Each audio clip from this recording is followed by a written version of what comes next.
Good morning, dear 8th class students. I hope your your holidays would be fine, and now I hope you will be fine. And now we start our works again. This is the session of literature, that is book is It So Happened, supplementary reading English for class 8, and its first lesson is how the camel got his hump. Today we read first part of this lesson and give answer of these questions after that of reading a first part. So here we we read some important things about the lessons. The world had just begun and the animal were working for humans. जो संसार है वो अभी शुरू ही हुआ था और जानवरों ने इंसानों के लिए क्या करना शुरू कर दिया था, वर्किंग फॉर ह्यूमंस. ह्यूमंस होता है मानव जाति के लिए काम करना शुरू किया था. There was one lazy animal that did nothing and said nothing but hump. एक जो आलसी, लेजी होता है आलसी एक जानवर था. उसने कुछ नहीं बोला और सेड नथिंग, और वह कुछ नहीं बोलता था, कुछ नहीं करता था, और साथ में उसमें एक ही शब्द बोलता था, hump. Even the clever djinn was at his wits end. यहाँ तक कि जो समझदार जिन था उसके भी वो समझ से परे था. विट्स एंड होता है समझ से परे. और जो इसमें हम्प का मीनिंग है, जैसे HUMP, हम्प का मीनिंग है कुबड़. आपने देखा होगा उनके ऊपर कुबड़ है, वो निकल जाती है, तो उसका यूज़ क्या है. जैसा कि आप सभी जानते हैं कि वो उस पर वहाँ पर जो फूड है, जो फैट है या वाटर है, उसको स्टोर करके रखता है, और जब आवश्यकता होती है और वो उसको यूज़ कर लेता है. और as you all know that the camel is the ship of desert. कि जो ऊँट है वो क्या है, रेगिस्तान का जहाज़ है. वो कई दिनों तक बिना खाए पिए रह सकता है, लगभग 2 सप्ताह तक वो बिना खाए पिए चल सकता है, रह सकता है. तो now we start reading the lesson of first. In the beginning, शुरुआत में, when the world was new, जब संसार नया था, and the animals were just beginning to work for man, और जानवरों ने शुरू किया था काम करना किसके लिए, इंसानों के लिए. देयर वाज अ कैमल, वहाँ पर एक क्या था, ऊँट था. And he lived in the middle of the howling desert because he did not want to walk.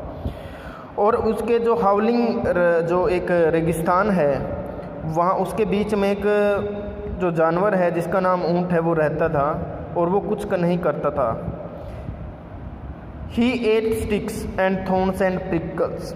वो क्या खाता था, वो स्टिक्स यानी कि छड़ियाँ खा जाता था, थॉर्न्स कांटों को खा जाता था, एंड प्रिकल्स और झाड़ियाँ खा लेता था. And when anybody spoke to him he said humph, just humph and no मोर.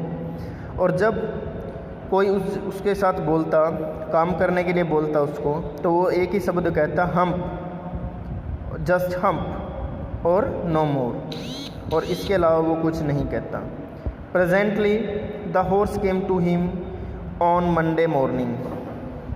सोमवार की सुबह को जब शुरुआत में एक घोड़ा उसके पास आता है, with a saddle on his back and said camel. Saddle होता है जो घुड़सवार जिसके ऊपर बैठता है, यानी कि लगाम लगी होती है, एक पीठ लगी होती है घोड़े के ऊपर, उसको बोलते हैं सैडल. पीठ लगी होती है उसको बोलते हैं सैडल. एंड उसकी कमर पे एक पीठ लगी हुई थी. एंड सेड, उसने कहा, camel O camel come out and trot like the rest of us. कि आओ और एक ट्रोट होता है दुड़क्की चाल, यानी कि जैसे घोड़े चलते हैं उसकी तरह चलें, कि आओ आपने रेस्ट बहुत कर लिया और एक हम मेरी तरह एक दुमक्की चाल चलो। हम्प सेड द कैमल, से कैमल ने कहा, ऊँट ने कहा hump, and the horse went away and told the man, और घोड़ा वहाँ से चला गया और घोड़े ने उसके बारे में उस आदमी को बताया जिसके लिए वो काम करते थे। Presently the dog came to him with a stick in his mouth and said, तभी एक जो कुत्ता है उसके पास आया, उसके मुंह में क्या थी, एक छड़ी थी। एंड सेड, और उसने कहा, कैमल ओ कैमल, ऊँट ओ ऊँट, come and fetch and carry like the rest of us, कि तो आप तो बहुत आराम कर लिया, आए मेरे साथ मिल जाइए और जो मैंने छड़ी उठा रखी है उसी तरह से आप भी छड़ी को उठा लीजिए और मेरी तरह काम कीजिए। Hump said the camel, camel ने कहा कि hump, and the dog went away, और जो कुत्ता है वहाँ से चला गया। एंड टोल्ड द मैन, और उसके बारे में किसको बताया, उस आदमी को बता दिया जिसके लिए वो काम करते थे। Presently the ox came to him, अब लास्ट में जो बैल है उसके पास आता है। With the yoke on his neck, यानी कि उसके गले में क्या है, एक योक है, रस्सी है गर्दन के चारों तरफ। एंड सेड, और कहता है, कैमल ओ कैमल, ऊँट ओ ऊँट, come and plough like the rest of us, plough होता है खेत की जुताई करना, यानी कि आओ आप भी खेत की मेरी तरह खेत की जुताई करो। Hump said the camel, camel ने ऊँट ने कहा hump, and the ox went away and told the man, जो बैल है वहाँ से चला गया और उसने किसको बताया, जो आदमी है उसको बताया। At the end of the day of the man called the horse the dog and the ox together and said there three I am very sorry for you. अंत में जब दिन ढल गया, सूरज डूबने के बाद, उस आदमी ने उन तीनों को, यानी कि घोड़े को, कुत्ते को और बैल को बुलाया और कहा, इकट्ठा बुलाया, 303, आप तीनों सुने, I am very sorry for you, भाई मैं आप सभी से माफ़ी चाहता हूँ। But that hump thing is in the desert can't work and और he would have been here by now, so I am going to leave him alone and you must work double time to make up for it. यानी कि परंतु that hump thing, यानी कि जो बेकार की चीज़, in the desert can't work, जो काम नहीं करना चाहती या काम नहीं कर सकते, और he would have been here by now, और अब वो यहाँ नहीं रह रहे हैं। So I am going to leave him alone, तो मैं उसको अकेला छोड़ने जा रहा हूँ। And you must work double time, और आपको मतलब दुगने समय के लिए काम करना पड़ेगा, to make up for it, उसके काम को कंप्लीट करने के लिए। यानी कि आदमी ने ये बोला कि आपको आपको दुगना कार्य करना पड़ेगा ताकि जो कैमल के जो ऊँट के हिस्से कार्य है वो भी पूरा हो सके। That made the three very angry, three मतलब तीनों, ओक्स हॉर्स एंड डॉग। उन्होंने बैल को, घोड़े को और कुत्ते को गुस्सा आ गया इस बात पर। And they held a panchayat on the edge of the desert मतलब रेगिस्तान के एज होता है किनारे किनारे पर उन्होंने एक पंचायत बिठाई। The camel came chewing cud and laughed at them, यानी कि जैसे एक च्युइंगम को हम चबाते हैं तो ऐसे जुगाली कड होता है, वैसे मुंह के अंदर मुंह को घुमाते रहना, जैसे जानवरों को देखा होगा आपने, जिसको लोकल भाषा में जुगाली बोलते हैं। जो कैमल है, ऊँट है, वो मुंह को मतलब चबाते हुए आया मुंह के अंदर कुछ डालकर। एंड लाफ्ड एट देम, और उन पर सभी पर हंसा। देन ही सेड, और तब उसने कहा हम शब्द बोला। एंड वेंट अवे अगेन, और वहाँ से चला गया। Presently there came along the djinn who was in charge of all desert rolling in a cloud of dust, यानी कि अब क्या आया वहाँ पर, एक उनके साथ सामने एक जिन प्रकट हुआ जो कि उस सारे रेगिस्तान का मालिक था, चार्ज था इसके पास, वो चार्ज करता था, वो इंचार्ज था उन सभी का, उसकी रेख देख में सब कुछ कार्य करना पड़ता था।